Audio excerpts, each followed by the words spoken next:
क्या आपका भाग्य पहले से तय है? क्या आपका जीवन पहले से ही लिख दिया गया है? या आप अपनी जिंदगी के हर मोड़ को बदलने की ताकत रखते हैं? एक ऐसा सवाल जो हर इंसान के दिल में कभी ना कभी उठता है। नमस्कार दोस्तों, आप सभी का स्वागत है आज की एक और नई कहानी में। दोस्तों, यह कहानी बहुत ही प्रेरणादायक और शिक्षाप्रद है, इसलिए आपसे एक रिक्वेस्ट है कि थोड़ा समय निकालकर इस कहानी को जरूर सुनें। तो आइए ज्यादा समय न बर्बाद करते हुए इस कहानी को शुरू करते हैं। हिमालय की तलहटी में बसा एक शांत और सुरम्य गांव था, जहां चारों ओर हरियाली और पहाड़ों की छटा मन मोह लेती थी। इस गांव में अरुण नाम का एक युवा साधक रहता था। अरुण का स्वभाव सरल लेकिन बेहद जिज्ञासु था। वह बचपन से ही जीवन के गूढ़ प्रश्नों पर सोचता रहता। उसकी आंखों में दुनिया को समझने की एक अद्भुत चमक थी। लेकिन पिछले कुछ महीनों से एक सवाल ने उसे बेचैन कर रखा था। क्या हमारा भाग्य पहले से लिखा होता है, या हम अपने कर्मों से उसे बदल सकते हैं? गांव में लोग अलग अलग राय रखते थे। किसी ने कहा, भाग्य तो भगवान लिखते हैं, उसे इंसान बदल नहीं सकता। तो किसी ने कहा, भाग्य तुम्हारे कर्मों का फल है, जैसा कर्म करोगे वैसा भाग्य बनेगा। लेकिन यह जवाब अरुण के मन की प्यास बुझाने में असफल रहे। हर रात अरुण आकाश की ओर देखता और सोचता, अगर सब कुछ पहले से तय है तो फिर मेहनत क्यों करनी चाहिए? और अगर हम अपने कर्मों से सब कुछ बदल सकते हैं तो क्या सच में कोई भाग्य नाम की चीज है? उसकी इस बेचैनी को देखकर गांव के एक वृद्ध संत ने कहा, तुम्हारे इस सवाल का उत्तर केवल महर्षि वशिष्ठ ही दे सकते हैं। वे हिमालय की गुफाओं में तपस्या कर रहे हैं, उनके पास जाकर यह प्रश्न पूछो। यह सुनकर अरुण का मन उत्साह से भर गया। उसने तुरंत ही यात्रा पर निकलने का निश्चय किया। लेकिन संत ने उसे आगाह किया, महर्षि तक पहुंचने का रास्ता आसान नहीं है। यह यात्रा केवल उसी के लिए है जो सच्चे दिल से उत्तर पाना चाहता है। तुम्हें कठिनाइयों का सामना करना पड़ेगा, लेकिन तुम्हारे सवाल की गहराई तुम्हें सही दिशा दिखाएगी। अरुण ने सुबह जल्दी उठकर अपने जरूरी सामान बांध लिए, थोड़ा सा भोजन, एक कंबल और अपनी प्रिय जपमाला। वह जानता था कि यह यात्रा शारीरिक से अधिक मानसिक और आध्यात्मिक होगी। गांव के लोग उसे विदा करने आए। एक बूढ़ी महिला ने कहा, बेटा, महर्षि से मिलकर आना और यह जरूर पूछना कि हमारा जीवन पहले से तय है या नहीं। अरुण ने मुस्कुराते हुए हामी भरी और अपनी यात्रा पर निकल पड़ा। उसके कदम तेज थे, लेकिन मन और भी तेजी से भाग रहा था। रास्ते में हर पेड़, हर पत्थर, हर नदी मानो उसे अपने सवाल का उत्तर देने की कोशिश कर रही थी। लेकिन अरुण का मन अब भी उलझा हुआ था। अगर भाग्य पहले से लिखा है तो महर्षि से मिलने का यह फैसला भी पहले से तय होगा। लेकिन अगर मैं इसे बदल सकता हूं तो क्या महर्षि से मिलने का निर्णय मेरा खुद का है? इस तरह सवालों का सैलाब अरुण के मन में उमड़ता घुमड़ता रहा। उसकी उत्सुकता और बढ़ गई थी। अरुण ने जैसे ही अपने गांव से कदम बाहर रखा, उसका दिल उत्साह और आशंका से भरा हुआ था। पहाड़ी रास्तों पर चलते हुए हर एक कदम के साथ वह अपने सवाल के और करीब महसूस कर रहा था। सूरज पहाड़ों के पीछे से झांक रहा था और सुबह की ताजी हवा में उसे एक अजीब सी ऊर्जा महसूस हो रही थी। पहले दिन की यात्रा सरल थी। वह अपने ही विचारों में खोया हुआ चल रहा था। लेकिन जैसे जैसे दिन ढलने लगा, रास्ते मुश्किल और थकावट से भरे होते गए। पहाड़ की चढ़ाई कठिन थी और जंगल घना होता जा रहा था। इसी दौरान अरुण को एक किसान अपने खेत में काम करता हुआ दिखाई दिया। किसान ने उसे रुकने का संकेत दिया और पास बुलाकर कहा, तुम कहां जा रहे हो युवक? अरुण ने अपनी यात्रा का उद्देश्य बताते हुए किसान से वही सवाल किया जो उसे मथ रहा था।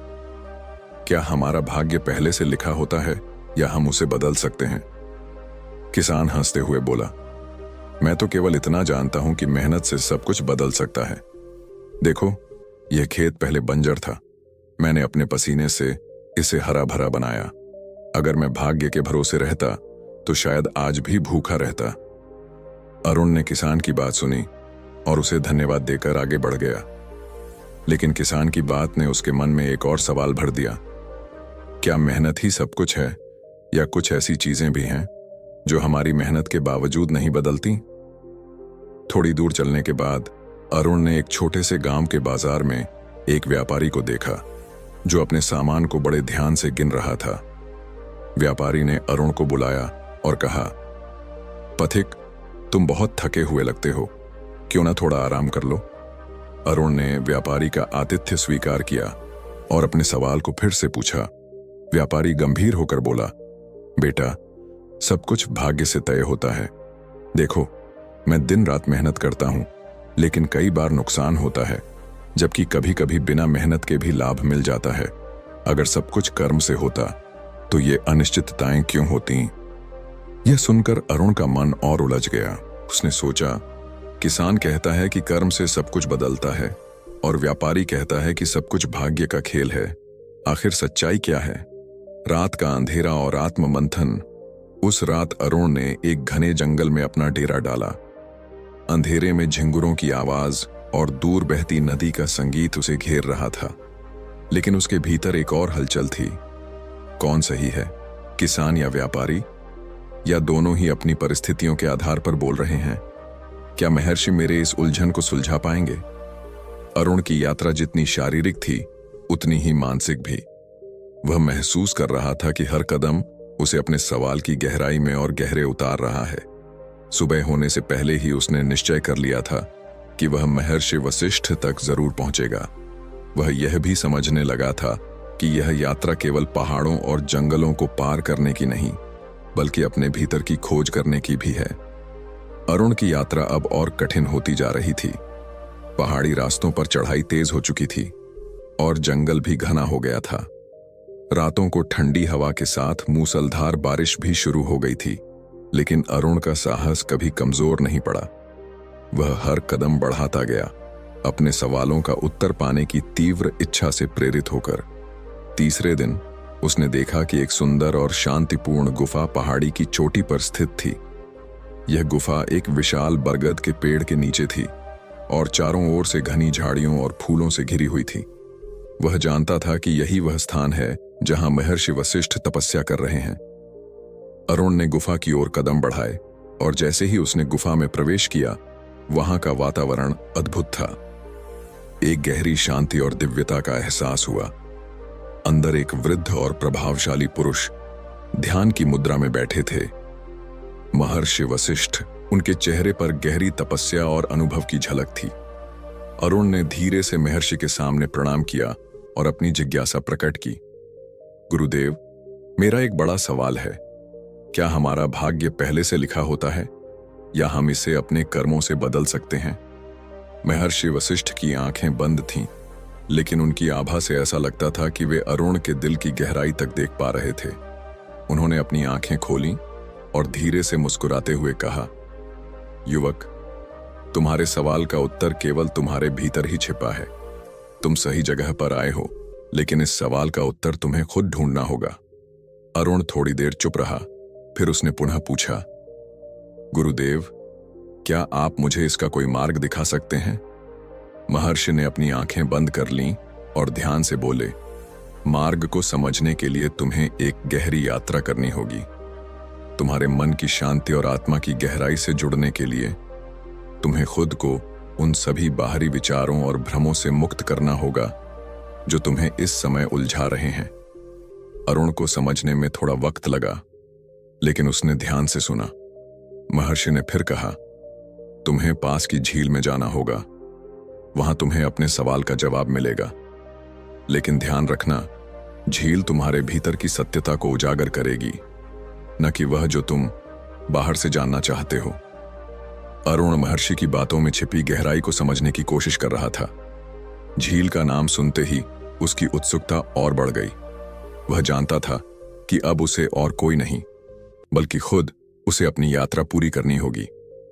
महर्षि वशिष्ठ ने अपनी बात समाप्त करते हुए कहा, याद रखो, तुम्हारे सवाल का उत्तर तुम्हारे कर्मों और तुम्हारी सोच से जुड़ा है। तुम यह जान पाओगे, लेकिन केवल तभी जब तुम आत्मनिरीक्षण करोगे। अरुण ने महर्षि का आभार व्यक्त किया और झील की ओर चल पड़ा। उसके मन में सवालों का तूफान था, लेकिन वह जानता था कि अब उसे खुद जवाब ढूंढने का समय आ गया था।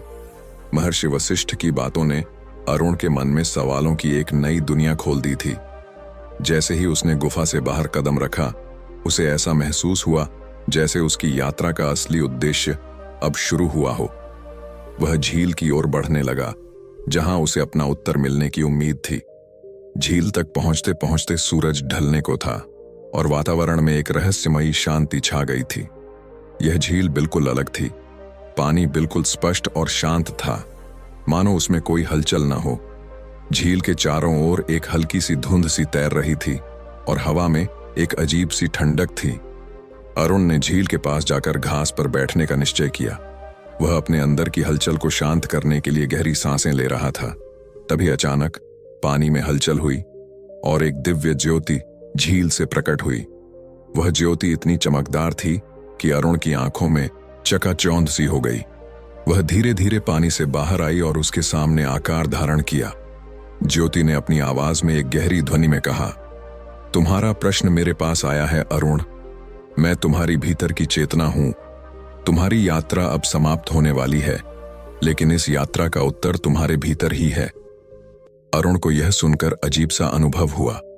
उसने सविनय पूछा, क्या आप मुझे अपने सवाल का उत्तर दे सकती हैं? ज्योति मुस्कुराई और बोली, मैं तुम्हारे सवाल का उत्तर तो दे सकती हूं, लेकिन उसके लिए तुम्हें अपनी आंतरिक यात्रा पूरी करनी होगी। तुम्हारे भाग्य की किताब यहां नहीं है, यह तुम्हारे भीतर है। अरुण कुछ देर चुप रहा और फिर उसने हिम्मत जुटाकर पूछा, क्या भाग्य पहले से लिखा हुआ होता है या हम उसे बदल सकते हैं? ज्योति ने उसे गहरे शब्दों में उत्तर दिया, भाग्य एक नदी की तरह है। नदी की धारा स्वाभाविक रूप से एक दिशा में बहती है, लेकिन अगर तुम्हारे पास सही दिशा में मोड़ने की शक्ति है तो तुम उसे बदल सकते हो।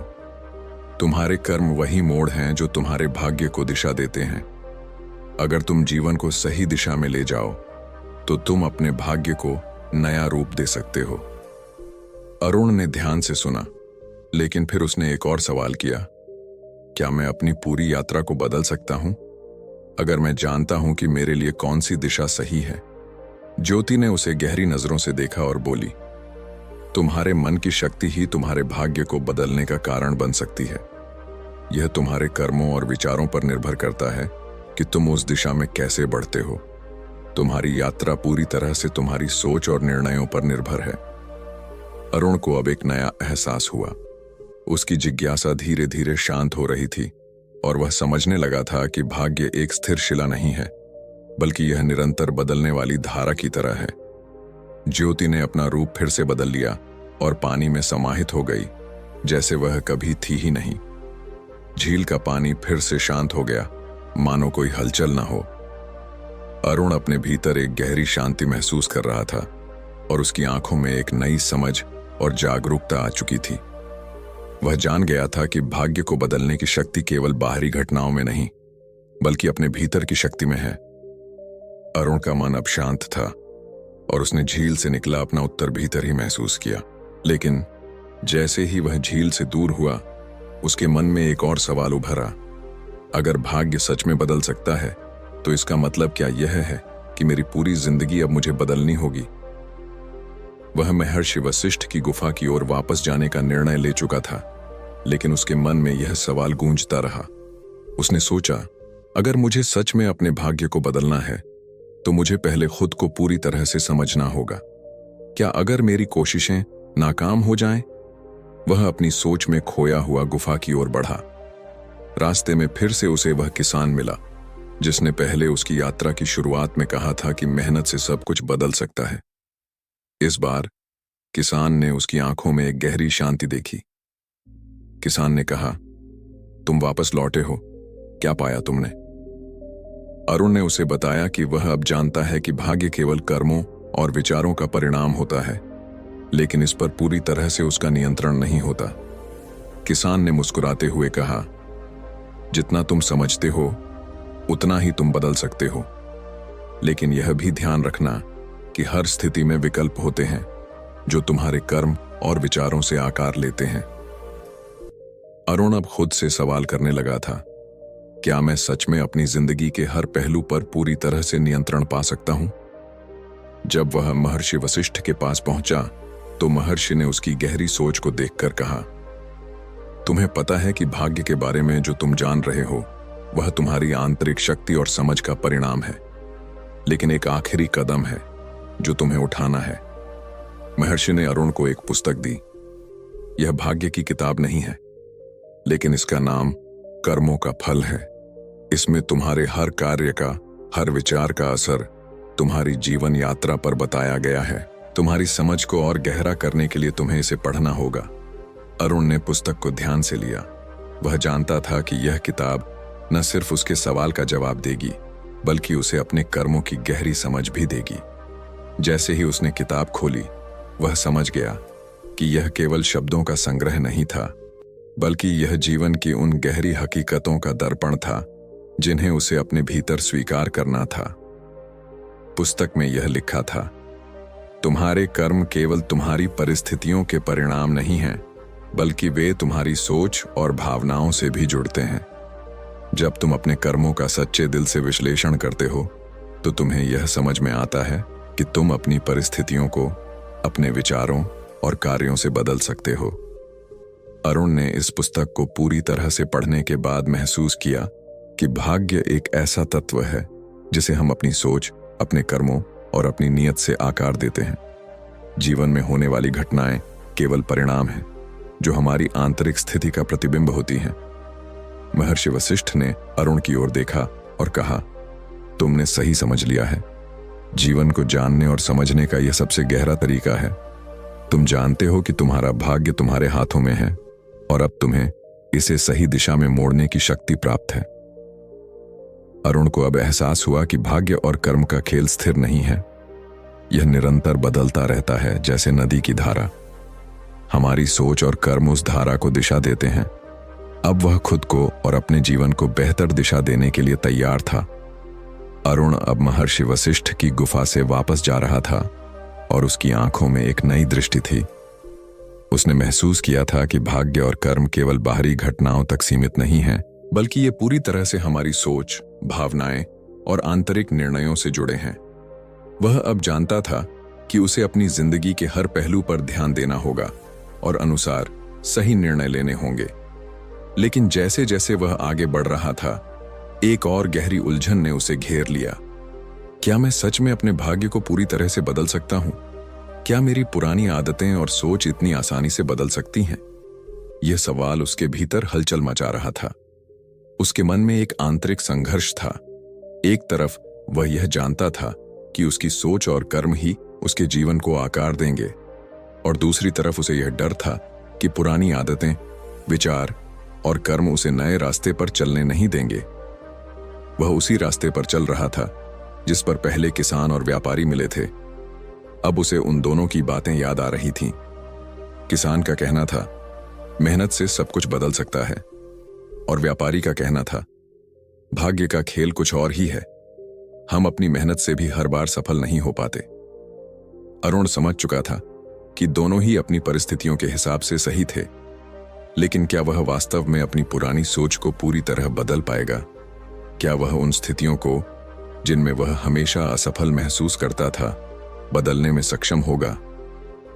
अरुण ने महसूस किया कि उसके लिए सबसे बड़ी चुनौती अपनी पुरानी आदतों को छोड़ना और नए रास्तों पर चलने का साहस जुटाना था। वह जानता था कि एक दिन में यह सब नहीं बदलेगा, लेकिन अगर वह अपने आत्मविश्वास और कर्मों में निरंतर सुधार करता रहा, तो वह अपनी दिशा बदलने में सफल हो सकता था। एक दिन वह फिर से उस छोटे से गांव में पहुंचा जहां व्यापारी और किसान ने उससे मुलाकात की थी। इस बार उसकी सोच पूरी तरह से बदल चुकी थी। वह जानता था कि अब उसे अपने कर्मों और सोच में सचमुच परिवर्तन लाने की आवश्यकता है। उसने व्यापारी से मिलने का निर्णय लिया। व्यापारी ने जब अरुण को देखा, तो वह उसकी आंखों में आत्मविश्वास और गहरी समझ देख पा रहा था। अरुण ने व्यापारी से कहा, आपने कहा था कि सब कुछ भाग्य पर निर्भर है, लेकिन अब मैं समझता हूं कि अगर मैं अपने कर्मों को सही दिशा में ले जाऊं, तो मैं अपने भाग्य को बदल सकता हूं।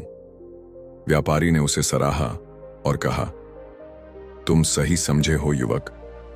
हम सब अपने कर्मों के मालिक हैं, लेकिन यह भी ध्यान रखना कि हमें हर स्थिति में अपने आंतरिक निर्णयों और कर्मों के फल का सामना करना पड़ता है। कोई भी बदलाव एक समय लेता है, लेकिन निरंतर प्रयास से तुम अपने रास्ते को बदल सकते हो। अरुण ने व्यापारी का आभार व्यक्त किया और फिर अपने कदम उस दिशा में बढ़ाए जहां उसे लगता था कि उसे अपनी यात्रा को सही तरीके से पूर्ण करना चाहिए। अब वह जान चुका था कि भाग्य एक स्थिर चीज नहीं है, बल्कि यह एक गतिशील प्रक्रिया है जो हमारे कर्मों और विचारों से बनती है। अरुण ने महसूस किया कि जीवन में हर पल एक नया अवसर है। पुरानी आदतें और सोच हमेशा उसे पीछे खींचती थीं, लेकिन अब वह हर दिन खुद को सुधारने के लिए तैयार था। अब उसे अपने मन की शांति का एहसास होने लगा। वह जानता था कि भाग्य को बदलने के लिए सबसे पहले अपने भीतर की दुनिया को बदलना होगा। महर्षि वशिष्ठ की गुफा की ओर लौटते हुए अरुण ने अपनी यात्रा के बारे में सोचा। अब उसकी सोच स्पष्ट थी। वह जानता था कि जीवन की कठिनाइयों और परेशानियों से घबराना नहीं है, क्योंकि वह अब अपने कर्मों और सोच में बदलाव लाकर अपनी यात्रा को फिर से दिशा दे सकता था। अरुण की यात्रा अब अपने चरम पर पहुंच चुकी थी। महर्षि वशिष्ठ की गुफा के पास वह खड़ा था और उसकी आत्मा में एक गहरी शांति थी। पिछले कुछ दिनों की घटनाओं ने उसे गहरे बदलावों के लिए तैयार किया था। अब वह जान चुका था कि भाग्य केवल एक बाहरी शक्ति नहीं है, बल्कि यह एक गतिशील प्रक्रिया है जो हमारे आंतरिक कर्मों, विचारों और निर्णयों से बनती है। महर्षि वशिष्ठ ने उसे देखा और समझ लिया कि अरुण अब अपनी यात्रा के अंतिम चरण में पहुंच चुका है। उन्होंने कहा, तुमने सही समझा अरुण। तुम अब जानते हो कि भाग्य और कर्म का खेल क्या है, लेकिन अब तुम्हारे लिए एक और परीक्षा है। क्या तुम अपनी आत्म जागरूकता को बनाए रख पाओगे, और क्या तुम अपने जीवन में जो बदलाव लाए हो उसे वास्तविकता में बदल पाओगे? अरुण ने गहरी सांस ली और उसकी आंखों में दृढ़ संकल्प था। मैं जानता हूं कि अब मुझे अपने भीतर की शक्ति को पहचानना होगा। मुझे अपने कर्मों और सोच में निरंतर सुधार करना होगा। जीवन का हर पल एक नया अवसर है और मुझे इसे सही दिशा में इस्तेमाल करना है। महर्षि वशिष्ठ मुस्कुराए। तुमने अपनी यात्रा पूरी की, लेकिन असली यात्रा अब शुरू होती है। यह यात्रा किसी गंतव्य तक नहीं पहुंचने वाली है, बल्कि यह एक निरंतर प्रक्रिया होगी। तुम्हें हमेशा अपने भीतर की सच्चाई और शांति को बनाए रखना होगा। यह यात्रा तुम्हारे जीवन की सच्चाई है। अरुण ने आभार व्यक्त किया और महर्षि वशिष्ठ से विदा ली। उसकी आंखों में एक नई रोशनी थी और उसका मन हल्का और मुक्त था। अब वह जानता था कि वह अपनी जिंदगी को अपने कर्मों और सोच से बदल सकता है। वह अब वापस अपने गांव लौटने का निर्णय ले चुका था। रास्ते में चलते हुए उसने महसूस किया कि भाग्य के खेल में अब वह एक सशक्त खिलाड़ी बन चुका था। उसने अपनी पुरानी आदतों को छोड़ दिया था और नए रास्तों की ओर कदम बढ़ाए थे। वह जानता था कि यह कोई एक बार का बदलाव नहीं था, बल्कि यह एक निरंतर प्रक्रिया होगी। हर दिन उसे खुद को सुधारते हुए अपने कर्मों और विचारों को सही दिशा में ले जाना होगा। जब वह गांव पहुंचा तो उसने सबसे पहले उन लोगों से मिलकर उनकी मदद की जो कभी उसकी सहायता के लिए आए थे। उसने देखा कि अब उसकी सोच पूरी तरह से बदल चुकी थी।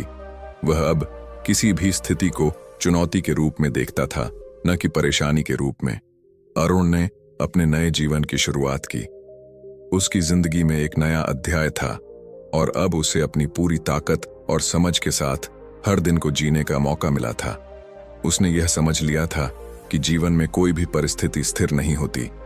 यह हमारे विचारों, कर्मों और सोच से आकार लेती है। उसकी यात्रा अब समाप्त नहीं हुई थी। यह एक निरंतर चलने वाली प्रक्रिया थी, जिसमें उसे हर दिन अपने कर्मों और विचारों को सही दिशा में ले जाना था। और इस प्रक्रिया के साथ ही वह अपने जीवन के सबसे बड़े सत्य को जान चुका था। हमारा भाग्य पहले से लिखा नहीं होता। हमारा भाग्य हमारे कर्मों और विचारों से बनता है और यह निरंतर बदल सकता है। हिमालय की तलहटी में बसे एक छोटे से गांव सिद्धपुर में रहस्यमयी कहानियां पीढ़ियों से सुनी और सुनाई जाती थीं। गांव के बुजुर्ग कहते थे कि हर इंसान का भाग्य उसके जन्म से पहले ही एक दिव्य पुस्तक में लिखा जाता है। इस पुस्तक को भाग्य की पुस्तक कहा जाता था और यह देवताओं के राजभवन में सुरक्षित थी। लोग कहते थे कि यह पुस्तक इंसान के हर कदम, हर सफलता और हर विफलता को पहले से जानती है। लेकिन इसे देख पाना किसी साधारण इंसान के लिए असंभव था। किंवदंती के अनुसार जो भी इस पुस्तक तक पहुंचने का प्रयास करता उसे कठिन परीक्षाओं का सामना करना पड़ता। बहुतों ने कोशिश की, लेकिन किसी ने इसे कभी नहीं देखा। गांव का एक युवा लड़का आदित्य इन कहानियों को सुनकर हमेशा सोचता था, क्या सच में मेरा भाग्य पहले से लिखा हुआ है? अगर यह सच है तो मैं कुछ भी करने की कोशिश क्यों करूं? क्या मेरी मेहनत और सपने बेकार हैं? आदित्य का जीवन साधारण था। वह दिन रात खेतों में काम करता, लेकिन हमेशा ऐसा महसूस करता कि उसकी कोशिशों के बावजूद कुछ भी उसके अनुसार नहीं होता। कभी फसल बर्बाद हो जाती तो कभी काम का मेहनताना नहीं मिलता। वह अंदर से निराश हो चुका था।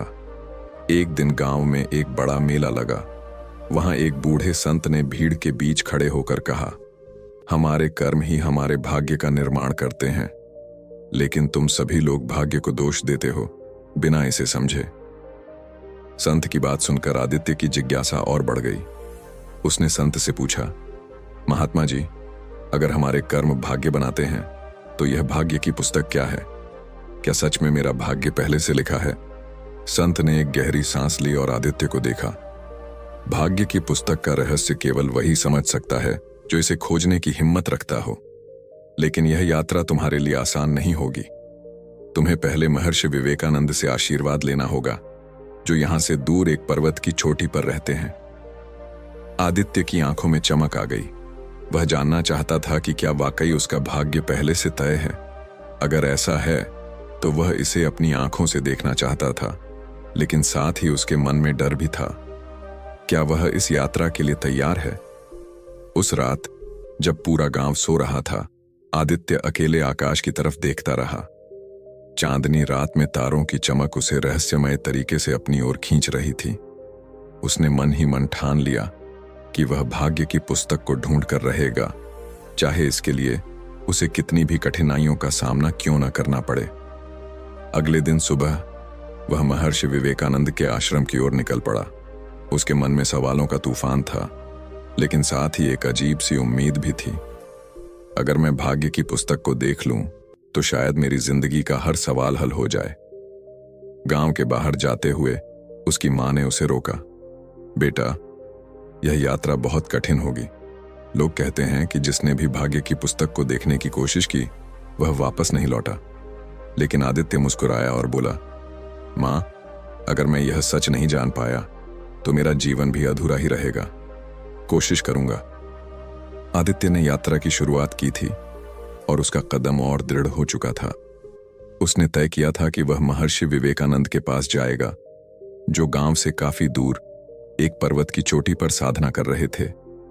आदित्य का मन न केवल सवालों से भरा था, बल्कि वह यह भी जानना चाहता था कि क्या इस यात्रा के पीछे कोई गहरा उद्देश्य छिपा हुआ है। वह कई दिनों तक चलकर एक घने जंगल में पहुंचा, जहां घना अंधेरा था और हवा में एक अजीब सी ठंडक थी। उस जंगल को लोग अंधकार वन कहते थे और कहते थे कि इस जंगल में हर व्यक्ति को अपनी आंतरिक समस्याओं का सामना करना पड़ता है। आदित्य को एक गहरी शांति का एहसास हुआ, लेकिन साथ ही डर भी महसूस हुआ। कुछ घंटे बाद जब आदित्य थककर एक पेड़ के नीचे बैठने की सोच रहा था, तभी उसकी नजर एक रहस्यमयी आकृति पर पड़ी। एक बूढ़ा संत सफेद रोब्स में लिपटा हुआ पेड़ के नीचे ध्यान में बैठा था। उसकी आंखें बंद थीं, लेकिन एक दिव्य आभा उससे एमिनेटिंग हो रही थी। आदित्य समझ गया कि यह वही संत हैं जिनके बारे में उसने सुना था। संत ने अपनी आंखें खोलीं और आदित्य की ओर देखा। तुम यहां क्यों आए हो युवा? उन्होंने शांतिपूर्वक पूछा। आदित्य ने पूरे साहस के साथ कहा, मुझे भाग्य की पुस्तक के बारे में जानना है। मैं चाहता हूं कि महर्षि विवेकानंद मुझे इस रहस्य से अवगत कराएं। संत ने आदित्य को देखा और फिर गहरी सांस ली। तुम्हारे मन में सवाल हैं, लेकिन तुम्हें यह समझना होगा कि भाग्य कोई साधारण चीज नहीं है। यह केवल तुम्हारे कर्मों, विचारों और इच्छाओं से जुड़ा हुआ है। भाग्य को जानने से पहले तुम्हें यह समझना होगा कि तुम अपने भीतर के अंधकार को कैसे दूर कर सकते हो। आदित्य ने जिज्ञासापूर्वक पूछा, लेकिन मैं यह सब कैसे समझ सकता हूं? संत मुस्कुराए और बोले, तुम जिस मार्ग पर चल रहे हो वह सरल नहीं होगा। भाग्य की पुस्तक तक पहुंचने के लिए तुम्हें अपने भीतर के अंधकार और क्रोध को पहचानना होगा। यह जंगल, यह रास्ता तुम्हारे अंदर के डर और उलझनों का प्रतीक है। अगर तुम इन्हें पार नहीं कर पाते तो तुम कभी भी आगे नहीं बढ़ पाओगे। आदित्य ने संत की बातों पर ध्यान दिया, लेकिन उसके मन में एक सवाल और गूंज रहा था। क्या यह सब सच में जरूरी है? क्या मुझे अपनी यात्रा में इन बाधाओं को पार करना पड़ेगा? संत ने उसकी आंखों में छिपी बेचैनी को देख लिया। याद रखो युवा, भाग्य की पुस्तक को देखने के लिए तुम्हें अपने भीतर की ईर्ष्या, क्रोध और घृणा से मुक्त होना होगा। ये तुम्हारे कर्मों को प्रभावित करते हैं और अगर तुम इन्हें छोड़ नहीं पाओगे तो तुम हमेशा असफल रहोगे। आदित्य चुप रहा, लेकिन उसकी आंखों में एक नया उत्साह था। वह जानता था कि यह यात्रा सिर्फ भौतिक नहीं बल्कि मानसिक और आत्मिक भी होगी। उसे अपने अंदर की समस्याओं का सामना करना होगा। संत ने आदित्य को एक साधारण सा मंत्र सिखाया। हर दिन कुछ समय अपने भीतर के शांति को महसूस करो, अपनी इच्छाओं और भावनाओं पर नियंत्रण पाओ। जब तक तुम यह नहीं कर पाओगे, तुम कभी भी सही दिशा में नहीं बढ़ पाओगे। आदित्य ने संत का आभार व्यक्त किया और फिर अपनी यात्रा जारी रखने के लिए मार्गदर्शन लिया। जैसे ही वह संत के आशीर्वाद के साथ जंगल से बाहर निकला, उसके मन में न केवल भाग्य की पुस्तक की खोज थी बल्कि आत्म समझ और शांति की खोज भी थी। वह जानता था कि भाग्य की खोज केवल बाहरी नहीं बल्कि अपने अंदर की सच्चाई को जानने का एक रास्ता था। आदित्य ने महर्षि विवेकानंद से मार्गदर्शन प्राप्त करने के बाद अपनी यात्रा जारी रखी। संत के शब्द उसके मन में गूंज रहे थे। भाग्य की पुस्तक तक पहुंचने के लिए तुम्हें अपने भीतर के अंधकार को पार करना होगा। आदित्य ने यह सोचते हुए आगे बढ़ना शुरू किया कि उसकी यात्रा अब केवल बाहरी नहीं बल्कि आंतरिक भी है। आदित्य को अगला पड़ाव घना जंगल था, जो कि रहस्यमय और डरावना माना जाता था। इस जंगल को लोग अंधकार वन कहते थे, क्योंकि यह इतना घना और भयावह था कि किसी ने भी इसमें रात बिताने का साहस नहीं किया था। आदित्य को यह देखकर डर महसूस हुआ, लेकिन उसने ठान लिया था कि वह किसी भी हालत में पीछे नहीं हटेगा। जंगल के अंदर कदम रखते ही एक अजीब सी चुप सी छा गई। यहाँ की हवा में एक गहरी शांति थी जो आदित्य को बेचैन कर रही थी। हर कदम पर उसे ऐसा लगता कि कोई अज्ञात शक्ति उसे घेरने की कोशिश कर रही हो। पेड़ों के बीच से छनकर आती हल्की सी रोशनी ही उसे रास्ता दिखा रही थी। हर कदम बढ़ने के साथ उसकी असुरक्षा और अनिश्चितता बढ़ती जा रही थी। वह कुछ दूर और बढ़ा था कि अचानक उसने एक आवाज सुनी। यह आवाज इतनी स्पष्ट थी कि आदित्य डर के बावजूद रुक गया। तुम आगे क्यों बढ़ रहे हो? आवाज ने पूछा। आदित्य ने देखा कि सामने एक बूढ़ा व्यक्ति खड़ा था जो घने जंगल के बीच अकेला खड़ा था। उसका चेहरा घना था और उसकी आंखों में एक गहरी चेतावनी थी। आदित्य थोड़ा झिझका, लेकिन फिर भी उसने आत्मविश्वास के साथ जवाब दिया, मैं भाग्य की पुस्तक तक पहुंचने की कोशिश कर रहा हूं। बूढ़े व्यक्ति ने उसे गहरी दृष्टि से देखा और फिर एक लंबी सांस ली। तुम जानते हो, इस जंगल में हर व्यक्ति अपने डर का सामना करता है। यह जगह तुम्हारी आंतरिक समस्याओं और भावनाओं का प्रतीक है। अगर तुम अपने भीतर की असुरक्षाएं और डर नहीं जीत पाए तो तुम कभी भी अपने लक्ष्य तक नहीं पहुंच सकोगे। आदित्य चुप रहा। वह जानता था कि यह सिर्फ बाहरी जंगल नहीं बल्कि उसके अंदर का भी एक जंगल है। उसके डर, असुरक्षाएं और मानसिक संघर्ष। बूढ़े व्यक्ति की बातों ने उसे भीतर से हिला दिया। बूढ़े ने कहा, तुम आगे बढ़ने के लिए तैयार हो, लेकिन पहले तुम्हें यह समझना होगा कि डर और ईर्ष्या तुम्हारे रास्ते की सबसे बड़ी बाधाएं हैं। इन्हें दूर करना ही तुम्हारी सच्ची सफलता है। आदित्य ने शांति से अपनी आंखें बंद की और ध्यान लगाने की कोशिश की। वह अपनी असुरक्षाओं को महसूस कर रहा था, लेकिन उसने उन्हें अपनी शक्ति बनाने का निश्चय किया। धीरे धीरे उसकी भावना स्थिर होने लगी। उसे महसूस हुआ कि डर को खत्म करने के लिए उसे पहले खुद से समझौता करना होगा। उसकी आंखें फिर खुली और उसने बूढ़े से पूछा, मैं इन डर को कैसे पार कर सकता हूं? बूढ़े व्यक्ति ने मुस्कुराते हुए कहा, अपने भीतर की नकारात्मक भावनाओं को पहचानो और फिर उन्हें प्यार और समझ से स्वीकार करो। जो चीज तुम्हें डराती है वही तुम्हारी ताकत बन सकती है। जब तुम अपने डर का सामना करोगे तो तुम उस पर काबू पा सकोगे। आदित्य ने समझ लिया कि इस जंगल का रास्ता उसके मानसिक और भावनात्मक विकास से जुड़ा था। उसे न केवल अपने बाहरी भय को बल्कि अपनी अंदर की घबराहट और नकारात्मकता को भी जीतना था। उसने बूढ़े व्यक्ति का आभार व्यक्त किया और आगे बढ़ने का निर्णय लिया। जैसे ही आदित्य जंगल से बाहर निकला, उसने महसूस किया कि वह पहले से कहीं ज्यादा हल्का और आत्मविश्वासी महसूस कर रहा था। वह जानता था कि इस यात्रा ने उसे अपनी आंतरिक दुनिया को समझने का मौका दिया था। आगे उसे और भी कठिन चुनौतियों का सामना करना था, लेकिन अब उसे यह समझ आ चुका था कि अपनी आंतरिक ताकत को पहचानना और उसे स्वीकार करना ही असली सफलता है। आदित्य ने घने जंगल से सफलता के साथ बाहर निकलने के बाद अब एक और चुनौती का सामना करना था। अब उसकी यात्रा एक विशाल पर्वत की ओर थी, जिसे लोग सच्चाई का पर्वत कहते थे। यह पर्वत न केवल शारीरिक दृष्टि से चुनौतीपूर्ण था, बल्कि उसे मानसिक और आत्मिक दृष्टि से भी एक कठिन परीक्षा का सामना करना था। पर्वत के पैरों तक पहुंचते पहुंचते आदित्य थका हुआ था। उसकी हड्डियां दर्द से भरी हुई थीं और प्यास की पीड़ा उसे अधिक महसूस होने लगी थी। लेकिन एक अदृश्य शक्ति उसे प्रेरित कर रही थी, जो उसे कह रही थी कि वह एक कदम और बढ़ाए। उसकी जिज्ञासा और आत्मविश्वास उसे निरंतर आगे बढ़ने के लिए प्रेरित कर रहे थे। पर्वत की चढ़ाई कठिन होती जा रही थी। रास्ते में कई जगहों पर चट्टानें और खतरनाक मोड़ थे। आदित्य को बार बार ऐसा महसूस हो रहा था कि वह गिर सकता है, लेकिन वह ठान चुका था कि उसने जो रास्ता चुना है उस पर उसे अडिग रहना होगा। काफी ऊंचाई पर चढ़ने के बाद आदित्य को एक रहस्यमयी दरवाजा दिखा। यह दरवाजा एक बड़ी चट्टान के बीच स्थित था और उसे देखकर ऐसा लगता था जैसे वह किसी और ही दुनिया में प्रवेश कर रहा हो। दरवाजे के दोनों ओर दो भव्य सिंहासन रखे हुए थे और बीच में एक बड़े द्वारपाल का खड़ा था। उसकी आंखों में एक गहरी ताकत थी और उसकी उपस्थिति से एक शक्ति का एहसास हो रहा था। आदित्य ने डरते डरते दरवाजे के पास पहुंचकर द्वारपाल से पूछा, क्या मैं आगे जा सकता हूं? मुझे भाग्य की पुस्तक तक पहुंचने के लिए यहां से गुजरना होगा। द्वारपाल ने एक गहरी सांस ली और फिर अपनी आंखें आदित्य पर गड़ा दी। तुम आगे बढ़ने के लिए तैयार हो, लेकिन याद रखो, यह द्वार केवल उसी के लिए खुलेगा जो अपनी सच्चाई को पूरी तरह से स्वीकार करता है, चाहे वह कितनी भी कड़ी क्यों न हो। आदित्य ने चौंकते हुए कहा, क्या मतलब है? मैं सच्चाई से भाग नहीं रहा, मैं तो सिर्फ अपना भाग्य जानने आया हूं।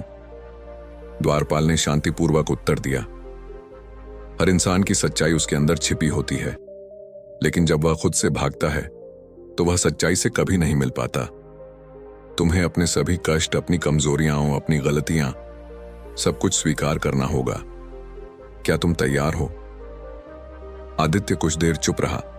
वह अपने भीतर की असलियत से कभी नहीं भागा था, लेकिन अब उसे यह एहसास हुआ कि सच्चाई केवल बाहर ही नहीं बल्कि अंदर भी होनी चाहिए। वह हमेशा खुद से झूठ बोलता रहा था, अपने डर, अपनी असुरक्षाओं, अपनी कमजोरियों को नकारता रहा था। लेकिन अब उसे यह समझ में आया कि खुद से सच बोलना ही सच्ची स्वतंत्रता है। आदित्य ने अपने भीतर गहरी तसल्ली पाई और द्वारपाल से कहा, मैं तैयार हूं, मैं अपनी सच्चाई को स्वीकार करता हूं। तभी द्वारपाल ने एक दयालु मुस्कान के साथ दरवाजा खोल दिया। दरवाजा खुलते ही आदित्य ने देखा कि वह एक बड़े हॉल में प्रवेश कर चुका था। हॉल के बीच में एक सुनहरी किताब रखी हुई थी, वही भाग्य की पुस्तक। आदित्य की आंखों में आंसू थे। वह न केवल अपनी बाहरी यात्रा की सफलता का अनुभव कर रहा था, बल्कि अपनी आंतरिक यात्रा के असल उद्देश्य को भी समझ चुका था। उसने धीरे धीरे कदम बढ़ाए और किताब के पास पहुंचकर उसे छुआ। लेकिन जैसे ही उसने पुस्तक को छुआ, एक आवाज गूंज उठी, तुमने सच्चाई को स्वीकार किया है और अब तुम्हारा भाग्य तुम्हारे कर्मों और इच्छाओं से ही लिखा जाएगा। आदित्य ने पुस्तक खोली, लेकिन अंदर के पन्ने खाली थे। वह चौंका, यह क्या है? आवाज ने फिर से कहा, तुम्हारा भाग्य पहले से लिखा हुआ नहीं है, यह तुम्हारे कर्मों, विचारों और निर्णयों से हर दिन लिखा जाता है। तुम्हारे जीवन की कहानी तुम खुद लिखते हो। आदित्य को समझ आ गया कि भाग्य की पुस्तक खाली नहीं थी, बल्कि यह उसकी अपनी मेहनत, फैसलों और कर्मों से ही भरने वाली थी। उसे अपने भाग्य को खुद बनाना था। इस एहसास के साथ आदित्य ने पुस्तक को बंद किया और हॉल से बाहर निकलने का निर्णय लिया। अब उसका रास्ता स्पष्ट था। भाग्य कोई बाहरी शक्ति नहीं, बल्कि एक यात्रा है जिसे हम अपने कर्मों से बनाते हैं। आदित्य ने महर्षि विवेकानंद द्वारा बताए मार्ग पर चलकर घने जंगल और पर्वत की कठिनाइयां पार की थीं। अब जब उसने भाग्य की पुस्तक का रहस्य समझ लिया था, तो वह जानता था कि उसके लिए यह यात्रा केवल बाहरी नहीं, बल्कि आत्मिक थी। पुस्तक के भीतर उसे कोई चमत्कारी भविष्य नहीं मिला था, बल्कि एक गहरी सच्चाई मिली थी। वह खुद अपने भाग्य का निर्माता था। जैसे ही आदित्य पुस्तक को बंद करके हॉल से बाहर निकला, उसकी आत्मा में एक नया जोश था। उसे अब हर कदम पर अपनी जिम्मेदारी का एहसास हो रहा था। लेकिन उसकी यात्रा अभी पूरी नहीं हुई थी। आदित्य ने देखा कि हॉल के बाहर एक विशाल मैदान था, जहां एक बड़े मंदिर की ओर जाने वाला रास्ता था। रास्ते के दोनों ओर कई लोग खड़े थे जो उसे घूर रहे थे। इन लोगों की आंखों में सवाल थे और उनके चेहरों पर एक गहरी निराशा की छाया थी। आदित्य को यह देखकर समझ में आया कि यह लोग कोई साधारण यात्री नहीं थे। ये सब वे लोग थे जिन्होंने कभी अपना भाग्य जानने की कोशिश की थी, लेकिन किसी न किसी कारण वे पीछे हट गए थे। आदित्य उन सभी से आगे बढ़ने का निश्चय करता है और मंदिर की ओर बढ़ता है। जब वह मंदिर के द्वार तक पहुंचता है, तो उसे एक और परीक्षा का सामना करना पड़ता है। द्वारपाल के रूप में अब एक विशाल दिव्य शक्ति खड़ी थी। उसका रूप मानो आकाश से उतरी हो और उसकी आंखें रहस्यमय और तीव्र थीं। तुम यहां क्यों आए हो? द्वारपाल की आवाज गहरी और प्रभावशाली थी। आदित्य ने पूरी विनम्रता से कहा, मैं भाग्य की पुस्तक का रहस्य जानने आया था और अब मुझे यह समझ में आ गया है कि भाग्य हमारे कर्मों से ही लिखा जाता है। द्वारपाल ने एक लंबी नजर से आदित्य को देखा और फिर बोले, सच्चाई को समझने के बाद तुम्हारे मन में शांति और संतुलन आना चाहिए। लेकिन तुम जान लो, यह ज्ञान तुम्हें एक बड़ी जिम्मेदारी सौंपता है। तुम जब अपने कर्मों से भाग्य लिखते हो, तो तुम्हारे कर्म दूसरों पर भी असर डालते हैं। क्या तुम इसके लिए तैयार हो? आदित्य का मन थोड़ा हिचकिचाया, लेकिन उसने साहस के साथ उत्तर दिया, हाँ, मैं जानता हूं कि हर कर्म का प्रभाव होता है और मैं अब अपने कर्मों को पूरी जिम्मेदारी के साथ करना चाहता हूं। द्वारपाल ने एक गहरी मुस्कान दी और कहा, तुम तैयार हो? यह अंतिम परीक्षा है। तुम्हें अपनी सच्ची भावना से यह साबित करना होगा कि तुम अब अपनी आत्मा और अपने कर्मों से जुड़े हो। आदित्य ने देखा कि मंदिर के भीतर एक विशाल शिवलिंग स्थापित था। द्वारपाल ने उसे एक दीपक दिया और कहा, तुम इसे शिवलिंग के सामने रखो। यह दीपक तुम्हारी सच्चाई का प्रतीक होगा। अगर दीपक जलता है तो तुमने इस परीक्षा को पास कर लिया है। आदित्य ने दीपक को उठाया और शिवलिंग की ओर बढ़ा। वह जानता था कि यह केवल एक बाहरी परीक्षा नहीं, बल्कि उसकी आत्मा की गहरी परीक्षा थी। उसके मन में कुछ क्षण के लिए शंका भी उठी, लेकिन उसने खुद को शांत किया और दीपक को शिवलिंग के पास रखा। जैसे ही दीपक रखा, वह तुरंत जल उठा और कमरे में एक दिव्य प्रकाश फैल गया। आदित्य ने महसूस किया कि यह केवल दीपक का जलना नहीं था, बल्कि उसके भीतर की आत्मा का जलना था। यह उसकी सच्चाई, उसकी जिम्मेदारी और उसकी इच्छाओं का प्रकाश था। आदित्य की आंखों में आंसू थे, लेकिन यह आंसू खुशी और संतोष के थे। उसने अपनी आत्मा को पूरी तरह से स्वीकार कर लिया था और अब उसे यह समझ में आ चुका था कि भाग्य केवल किसी किताब में नहीं लिखा होता, बल्कि यह हमारे कर्मों और हमारे इरादों से बनता है। द्वारपाल ने उसे देखा और कहा, तुमने अपनी अंतिम परीक्षा पास की। अब तुम जान चुके हो कि भाग्य का अर्थ केवल बाहर की दुनिया से नहीं, बल्कि आत्मा की गहराई से है। अब तुम अपने जीवन के मार्गदर्शक हो और तुम्हारे कर्म ही तुम्हारे भाग्य का निर्माण करेंगे। आदित्य ने सिर झुकाकर द्वारपाल का आभार व्यक्त किया। वह अब पूरी तरह से जागरूक था कि उसके हाथ में उसका भविष्य है। उसने हर दिन की सच्चाई को स्वीकार किया और अब वह अपने कर्मों से एक नया भाग्य लिखने के लिए तैयार था। आदित्य ने मंदिर से बाहर निकलते हुए यह ठान लिया कि वह हर कदम पर अपने कर्मों को सही दिशा में ले जाएगा, और यही उसकी असली यात्रा थी, अपने भीतर की शक्ति को पहचानना और उसे सही दिशा में लगाना। आदित्य ने मंदिर की अंतिम परीक्षा पास की और अब वह पूरी तरह से जागरूक और आत्मविश्वासी बन चुका था। उसकी यात्रा अब केवल शारीरिक नहीं रही, बल्कि वह अपने भीतर के गहरे सत्य से भी जुड़ चुका था। उसने समझ लिया था कि भाग्य केवल एक दिशा नहीं है, बल्कि यह हर दिन हमारे कर्मों, विचारों और निर्णयों से आकार लेता है। यह एक निरंतर प्रक्रिया है जिसमें हम अपने हर कार्य से अपना भविष्य बनाते हैं। आदित्य अब एक नए दृष्टिकोण से जीवन को देख रहा था। जब वह वापस गांव की ओर लौटने लगा तो उसके मन में यह विचार था कि जो ज्ञान उसने प्राप्त किया है वह उसे सिर्फ अपने लिए नहीं बल्कि दूसरों के साथ भी साझा करना चाहिए।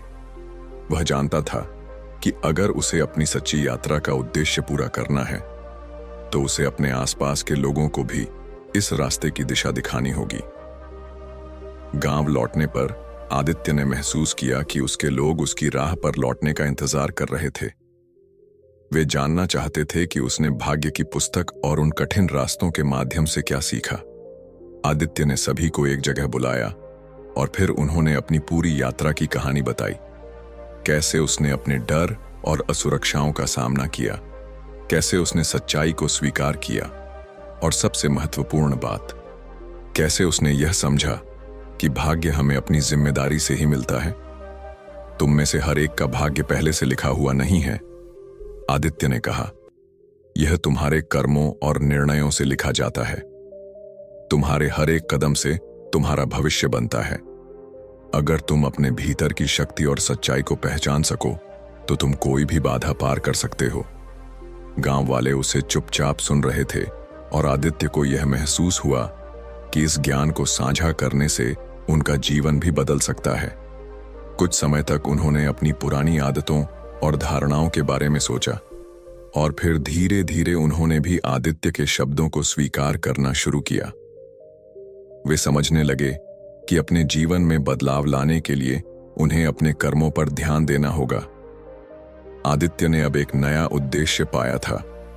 वह केवल अपनी यात्रा पर नहीं था, बल्कि दूसरों को भी उस रास्ते पर चलने के लिए प्रेरित करना चाहता था। उसने गांव में एक छोटे से आश्रम की स्थापना की, जहां वह लोगों को उनके आंतरिक डर, असुरक्षाएं और नकारात्मक विचारों से मुक्ति पाने के बारे में सिखाता था। वह उन्हें यह भी सिखाता था कि कैसे अपने जीवन को सकारात्मक दिशा में मोड़ा जा सकता है और कैसे उनके कर्म ही उनके भाग्य को आकार देंगे। वह दिन रात उन लोगों से मिलता जिन्हें अपने जीवन में बदलाव की आवश्यकता थी। उन्हें यह समझाने की कोशिश करता कि अपनी सच्चाई को स्वीकार करने से वे न केवल खुद के भाग्य को बदल सकते हैं, बल्कि अपने समाज के भाग्य को भी बदल सकते हैं। आदित्य जानता था कि हर एक व्यक्ति के भीतर एक अदृश्य शक्ति है, और जब वह अपनी सच्चाई को पहचानता है तो वह जीवन में किसी भी समस्या का सामना करने के लिए तैयार हो सकता है। समय बीतता गया और गांव में एक नया वातावरण बन गया। लोग अब अपने कर्मों के प्रति जिम्मेदार हो गए थे और हर व्यक्ति ने अपने अंदर की शक्ति को पहचाना। गांव में एक नई ऊर्जा और सकारात्मकता का संचार हुआ। आदित्य ने देखा कि यह बदलाव सिर्फ गांव तक सीमित नहीं था, बल्कि उनके आसपास के इलाकों में भी फैलने लगा था। लेकिन आदित्य को एक चीज और महसूस हो रही थी। यह यात्रा कभी समाप्त नहीं होती। जीवन में आने वाली हर चुनौती, हर समस्या और हर खुशी उसके जीवन के कर्मों का हिस्सा थी।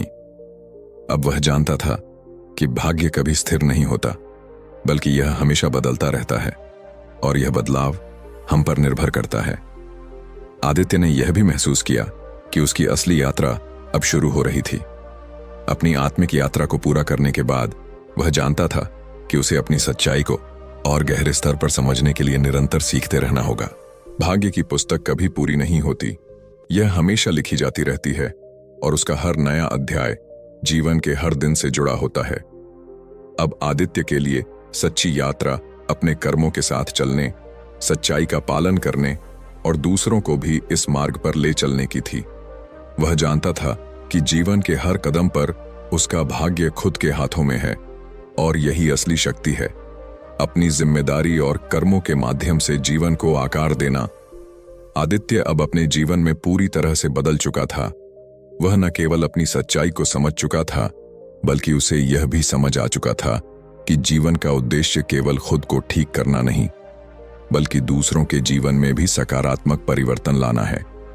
वह जानता था कि हर व्यक्ति अपने जीवन के रास्ते पर अकेला नहीं चलता, और जब वह किसी दूसरे की मदद करता है तो उसे भी आत्मिक शांति मिलती है। आदित्य ने गांव में एक आश्रम स्थापित किया था, लेकिन उसका उद्देश्य सिर्फ शिक्षाएं देना नहीं था। वह चाहता था कि लोग खुद को समझें, अपने कर्मों के परिणामों को पहचानें और अपने भीतर के असल डर और असुरक्षाओं को पार करें। उसने यहाँ पर ध्यान, साधना और कर्मों पर आधारित कई कार्यशालाएं आयोजित की, जिनमें लोग अपनी भावनाओं, मानसिकता और जीवन के उद्देश्य पर गहरे से विचार कर पाते थे। आश्रम में आने वाले लोग पहले तो अपनी समस्याओं के समाधान की तलाश में आते थे, लेकिन आदित्य उन्हें एक अलग दृष्टिकोण देता था। वह उन्हें यह समझाता कि बाहरी दुनिया में बदलाव के लिए सबसे पहले भीतर का परिवर्तन जरूरी है।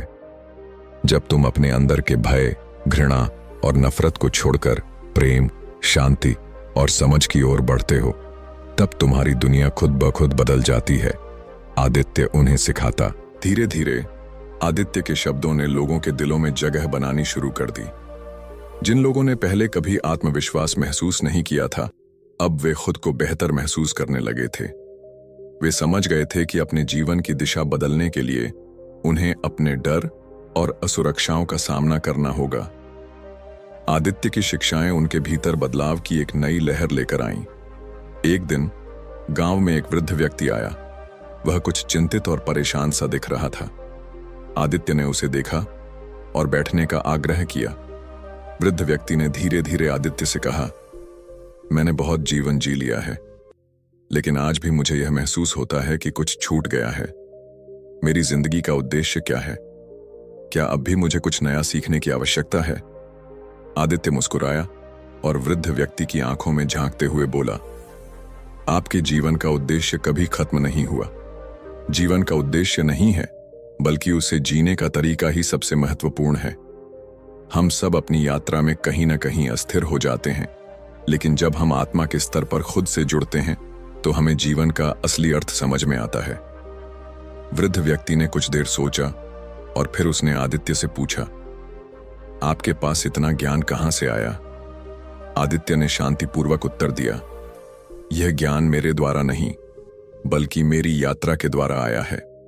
हर कदम, हर चुनौती और हर अनुभव ने मुझे कुछ नया सिखाया है। यह ज्ञान मेरी बाहरी यात्रा से नहीं, बल्कि मेरे भीतर की यात्रा से आया है। वृद्ध व्यक्ति को यह बात बहुत गहरी लगी।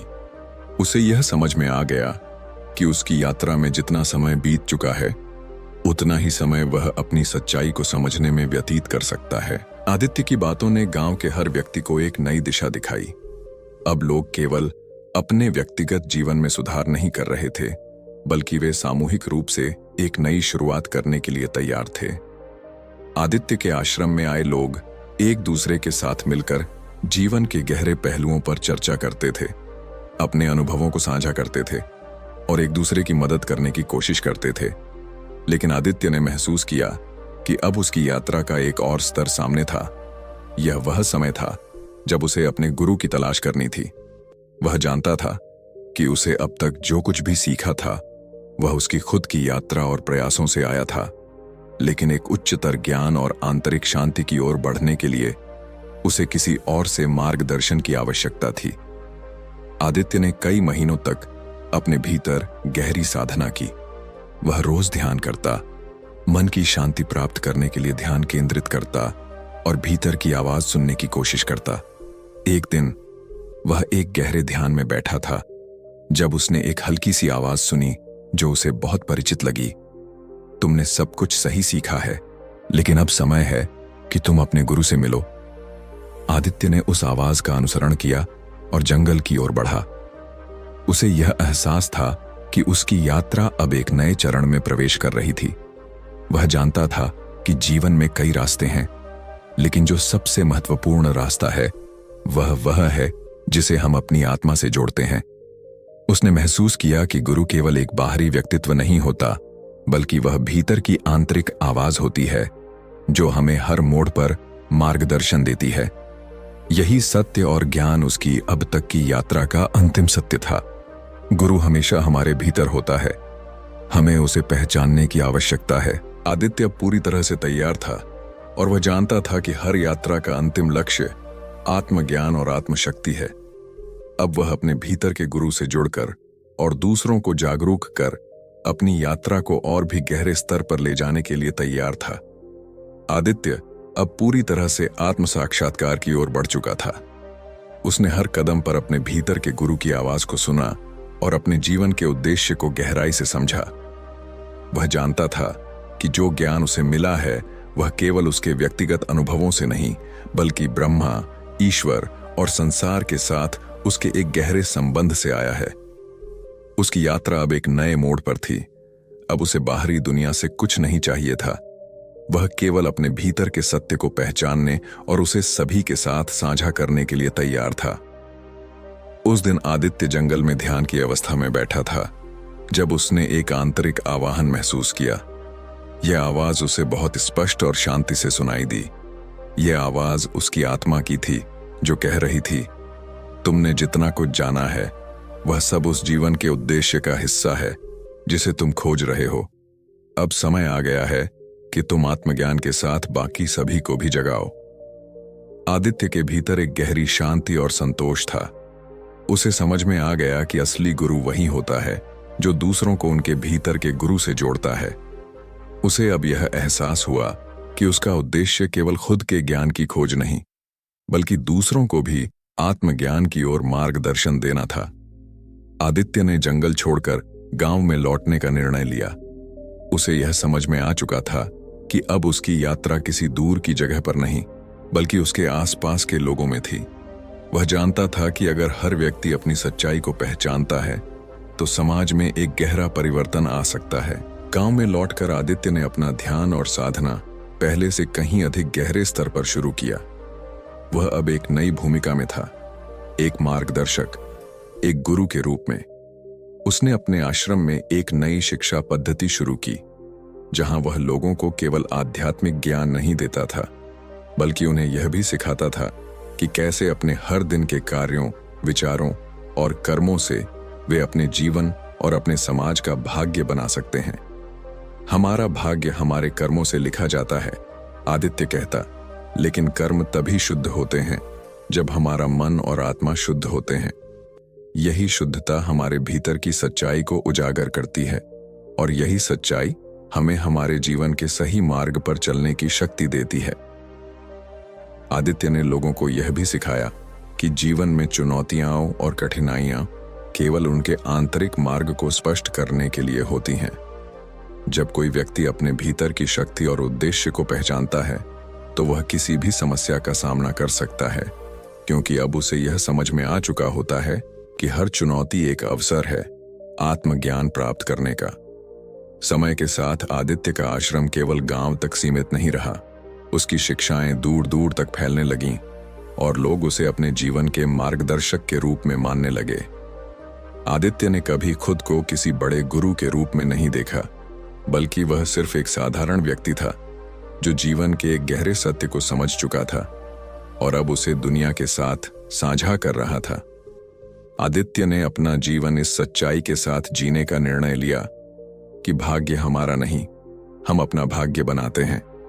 उसका मार्गदर्शन अब उस दिव्य ज्ञान का प्रतीक बन चुका था जो हर इंसान के भीतर छिपा होता है। अंततः आदित्य को यह समझ में आया कि हर व्यक्ति को आत्मज्ञान तक पहुंचने के लिए अपनी व्यक्तिगत यात्रा करनी होती है। हम सभी का भाग्य पहले से निर्धारित नहीं होता, वह हमारे विचारों, कर्मों और इरादों से लिखा जाता है। जब हम अपनी सच्चाई और उद्देश्य को पहचानते हैं तो हम अपने भाग्य को शांति, प्रेम और समृद्धि की दिशा में मोड़ सकते हैं।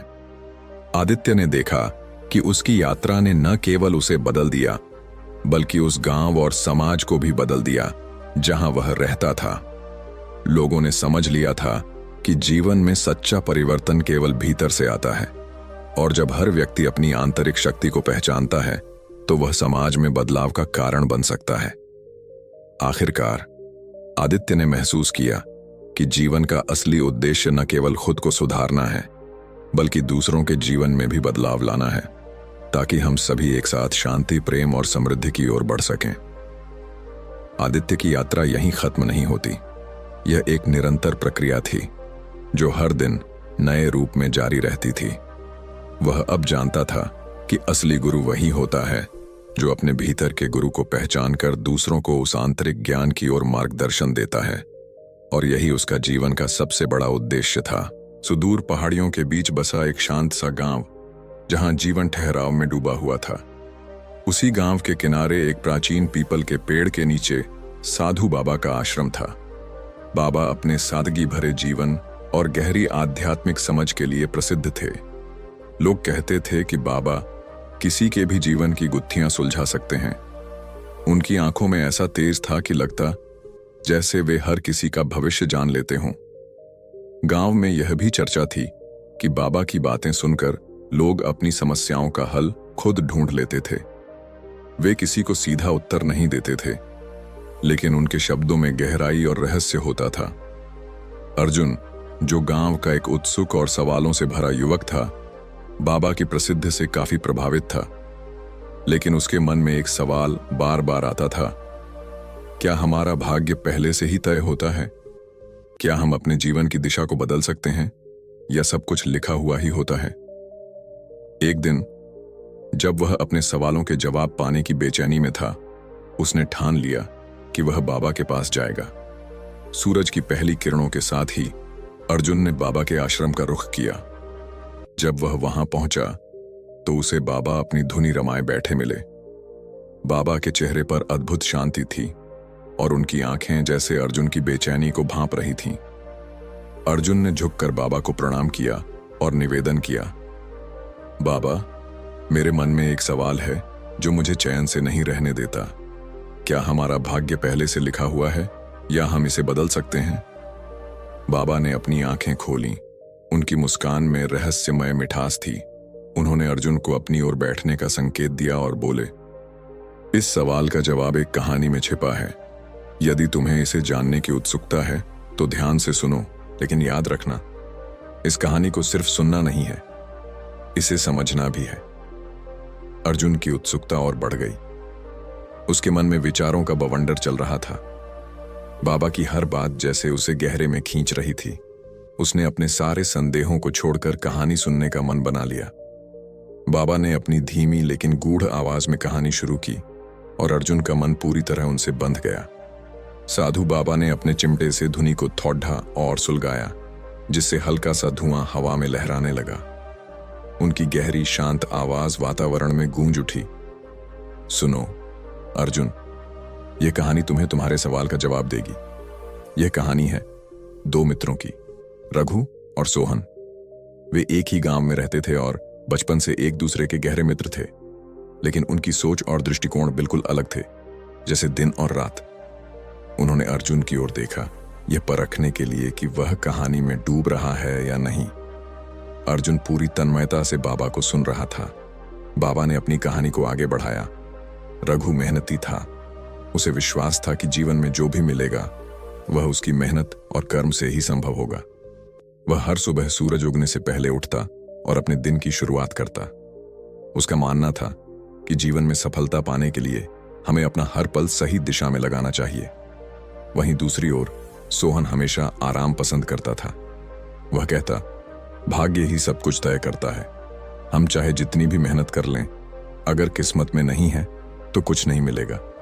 सोहन को लगता था कि मेहनत करने का कोई फायदा नहीं, क्योंकि जो लिखा है वही होगा।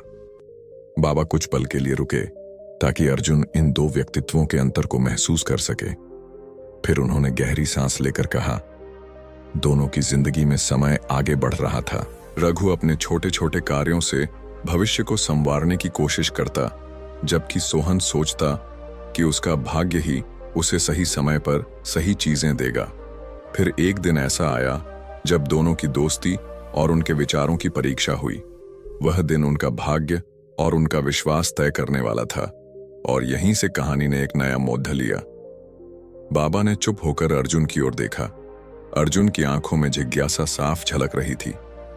वह जानना चाहता था कि आगे क्या हुआ। उसकी उत्सुकता अब कहानी के रहस्य में पूरी तरह उलझ चुकी थी। बाबा ने मुस्कुराकर संकेत दिया, कहानी आगे और गहराई से तुम्हारे सवाल का उत्तर देगी, ध्यान से सुनते रहो। बाबा ने गहरी आवाज में कहानी को आगे बढ़ाया। रघु और सोहन के जीवन का हर दिन उनके विचारों और आदतों का प्रतिबिंब था। रघु सुबह जल्दी उठता, खेतों में काम करता और अपने सपनों को साकार करने के लिए हर संभव प्रयास करता। उसका मानना था कि चाहे छोटी शुरुआत ही क्यों न हो, निरंतर प्रयास से बड़ी मंजिल तक पहुंचा जा सकता है। सोहन दूसरी तरफ बिल्कुल विपरीत था। वह देर तक सोता, दिन भर इधर उधर घूमता और अक्सर दूसरों से कहता, जो भी होगा वो मेरे भाग्य में पहले से लिखा है, मैं कुछ भी कर लूं, इसे बदल नहीं सकता। मेहनत करना सिर्फ समय की बर्बादी है। वह हर असफलता का दोष अपनी किस्मत पर मढ़ देता। बाबा ने अर्जुन की ओर देखा और धीमे से कहा, अर्जुन, रघु और सोहन एक ही रास्ते पर चलने वाले दो दोस्त थे, लेकिन उनकी मंजिलें अलग अलग थीं। क्योंकि रघु ने अपने कर्म पर विश्वास किया, जबकि सोहन भाग्य के सहारे बैठा रहा। एक दिन गांव में एक लकड़हारे का काम मिलने की खबर फैली। जो लोग जंगल से लकड़ियां काटकर बेचते, वे अच्छा मुनाफा कमा सकते थे। रघु ने तुरंत तय किया कि वह इस मौके का पूरा फायदा उठाएगा। उसने अपनी कुल्हाड़ी तेज की और अगले दिन तड़के जंगल जाने की योजना बनाई। सोहन ने भी सोचा कि वह रघु के साथ जाएगा, लेकिन उसके मन में एक अलग ही सोच थी। उसने खुद से कहा, अगर मेरी किस्मत में मुनाफा है तो मुझे मेहनत किए बिना भी मिलेगा। मैं बस रघु का साथ दूंगा, लेकिन ज्यादा मेहनत नहीं करूंगा। अगले दिन सूरज की पहली किरणों के साथ रघु अपनी कुल्हाड़ी लेकर तैयार था। वहीं सोहन देर से उठा और हड़बड़ाहट में तैयार हुआ। जब वे दोनों जंगल के रास्ते पर निकले तो रघु के मन में उत्साह था, जबकि सोहन के चेहरे पर आलस्य। बाबा ने अपनी कहानी को वहीं रोक दिया। अर्जुन की आंखों में अब और भी ज्यादा उत्सुकता थी। वह जानना चाहता था कि आगे जंगल में क्या हुआ। बाबा ने मुस्कुराते हुए कहा, यही वह मोड़ है जहां कर्म और भाग्य आमने सामने आए, और यहीं से कहानी तुम्हें गहराई में ले जाएगी। बाबा ने अपनी कहानी को गहराई देते हुए आगे बढ़ाया। जंगल घना था और सूरज की हल्की सी रोशनी पेड़ों की शाखाओं से होकर जमीन तक पहुंच रही थी। पक्षियों की चहचहाहट और ठंडी हवा का स्पर्श माहौल को शांत और रहस्यमय बना रहा था। रघु और सोहन दोनों साथ साथ जंगल में प्रवेश कर गए। रघु ने अपने काम की योजना पहले ही बना ली थी। उसने अपने लकड़ी काटने के स्थान को चुना और पूरे जोश के साथ अपनी कुल्हाड़ी चलानी शुरू कर दी। हर वार के साथ उसकी मेहनत का आत्मविश्वास झलक रहा था। पसीना उसके माथे पर चमक रहा था, लेकिन वह बिना रुके काम करता रहा। दूसरी ओर सोहन कुछ दूर जाकर एक पेड़ के नीचे बैठ गया। उसने एक बार अपनी कुल्हाड़ी उठाई, लेकिन तुरंत वापस रख दी। उसने मन ही मन सोचा, इतनी मेहनत करने की क्या जरूरत है? अगर किस्मत में पैसा है तो वह मुझे आराम से भी मिल जाएगा। वह एक पेड़ से टिककर बैठ गया और आसमान की ओर देखने लगा। थोड़ी देर बाद सोहन ने रघु को देखा, जो पूरी तन्मयता से काम कर रहा था। सोहन ने हंसते हुए कहा, रघु, क्यों इतना पसीना बहा रहे हो? भाग्य पर थोड़ा भरोसा रखो, जो होना है वह होकर रहेगा। रघु ने अपनी कुल्हाड़ी को एक पल के लिए रोककर जवाब दिया, सोहन, मैं अपने भाग्य पर भरोसा करता हूं, लेकिन मुझे यह भी पता है कि भाग्य उन्हीं का साथ देता है जो मेहनत करते हैं। अगर मैं अपना काम नहीं करूंगा तो किस्मत मुझे कुछ भी नहीं देगी। सोहन ने ठंडी आह भरी और पेड़ की छाया में लेट गया। उसने अपनी आंखें बंद कर लीं और सोचा कि शायद किसी चमत्कार से उसे कुछ मिल जाएगा। उधर रघु ने लगातार काम जारी रखा। जंगल के बीचों बीच उसकी कुल्हाड़ी के वार की आवाज गूंज रही थी। हर वार के साथ वह अपने सपने के करीब महसूस कर रहा था, लेकिन उसे यह अंदाजा नहीं था कि भाग्य उसके लिए क्या योजना बना रहा है। और फिर अचानक कुछ ऐसा हुआ जिसने उनकी किस्मत को एक नया मोड़ दे दिया। एक छिपी हुई चीज जो अब तक जंगल की चुप्पी में गुम थी, उनके सामने आने वाली थी। बाबा ने कहानी को इस मोड़ पर रोक दिया। अर्जुन की आंखें चौड़ी हो गईं। वह बेसब्र था यह जानने के लिए कि जंगल में क्या मिला और यह घटना उनके जीवन को कैसे बदलेगी। बाबा ने हल्की मुस्कान के साथ कहा, यही वह पल है अर्जुन, जब भाग्य और कर्म का टकराव होता है। आगे की कहानी तुम्हारे सवाल का असली उत्तर छिपाए हुए है। बाबा ने अर्जुन की गहरी उत्सुकता को महसूस किया और धीमे स्वर में कहानी को आगे बढ़ाया। जंगल की गहराइयों में रघु अपनी कुल्हाड़ी से पेड़ों की शाखाएं काटने में व्यस्त था। हर वार के साथ पत्तों और लकड़ी की आवाज जंगल में गूंज रही थी। वह पूरी तन्मयता से काम कर रहा था, जैसे उसे पता हो कि उसकी मेहनत का फल कहीं ना कहीं उसका इंतजार कर रहा है। उधर सोहन अब भी एक बड़े पेड़ की छांव में आराम कर रहा था। उसकी आंखें बंद थीं और वह हल्की नींद में खो चुका था।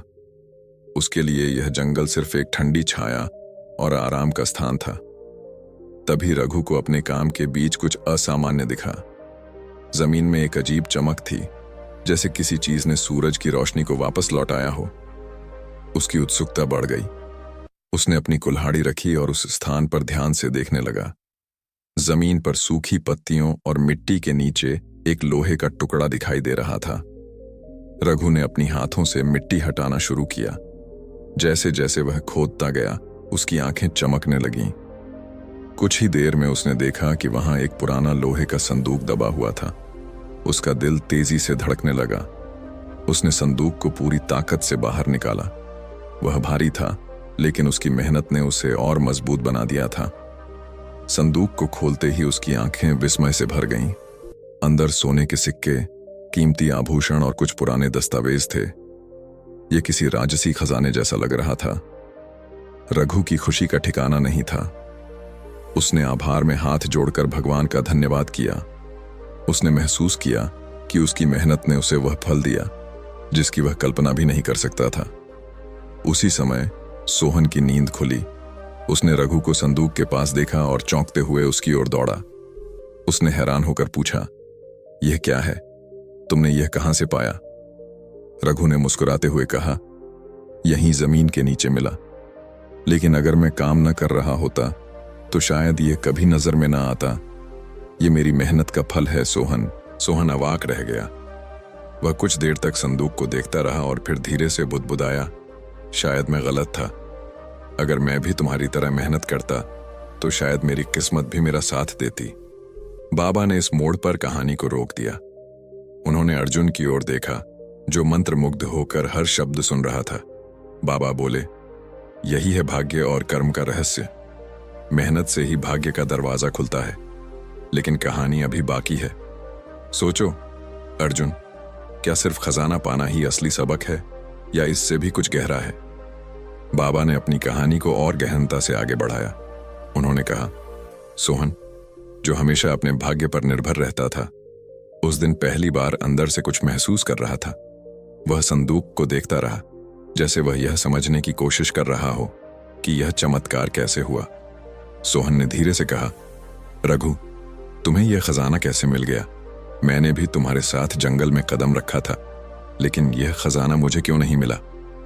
उसकी आवाज में हल्की हताशा और हैरानी थी।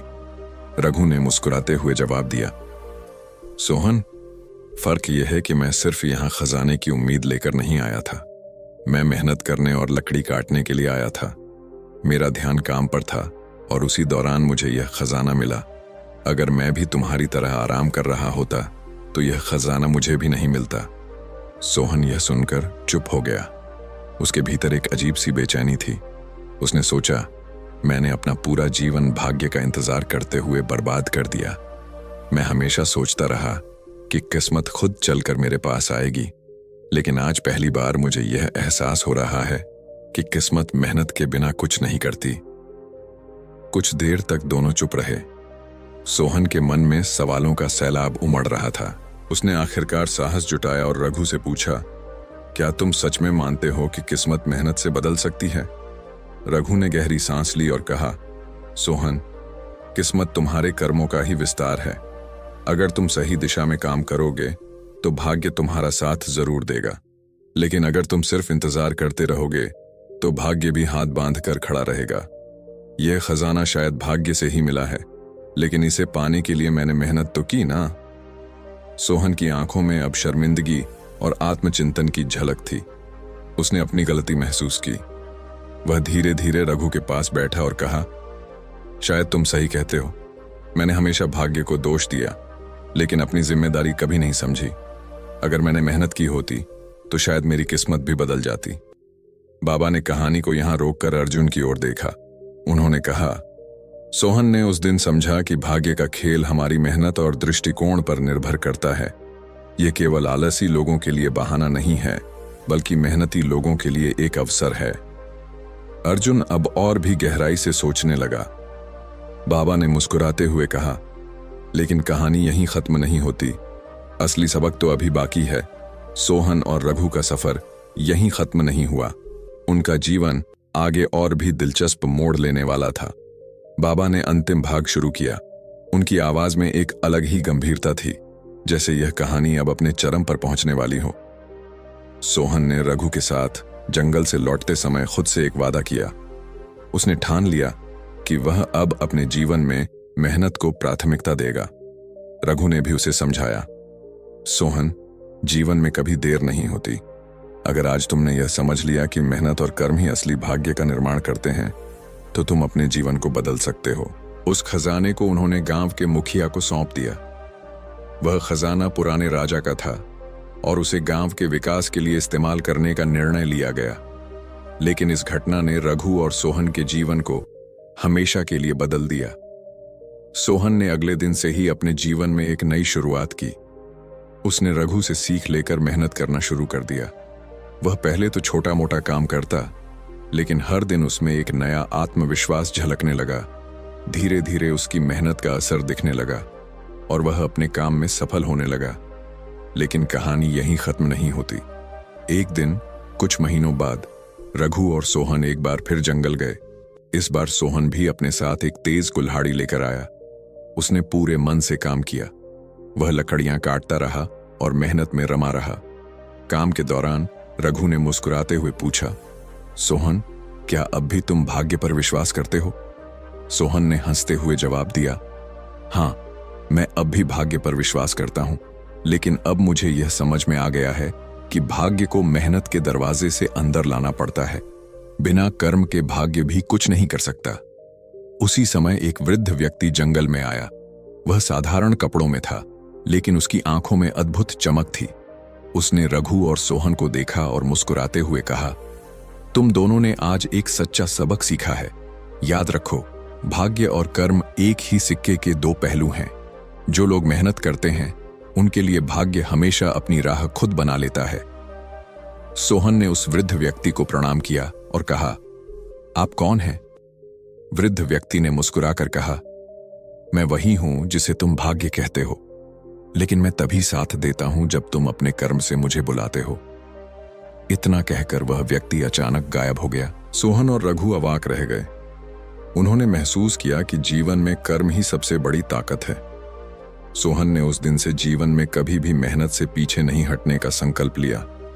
बाबा ने कहानी समाप्त करते हुए अर्जुन से कहा, भाग्य हमारी किस्मत में लिखा हो सकता है, लेकिन उसे बाहर लाने के लिए कर्म की जरूरत होती है। अगर तुम्हारे पास सवाल है कि क्या हमारा भाग्य पहले से तय है, तो याद रखो, वह तभी प्रकट होगा जब तुम उसे पाने के लिए मेहनत करोगे। कर्म ही वह कुंजी है जो भाग्य का दरवाजा खोलती है। अर्जुन ने बाबा को प्रणाम किया। उसका मन अब शांत था। उसे अपने सवाल का उत्तर मिल चुका था। वह समझ गया था कि जीवन में कर्म के बिना भाग्य कुछ नहीं है, और उसने अपने जीवन में हमेशा मेहनत और समर्पण के साथ आगे बढ़ने का निश्चय किया।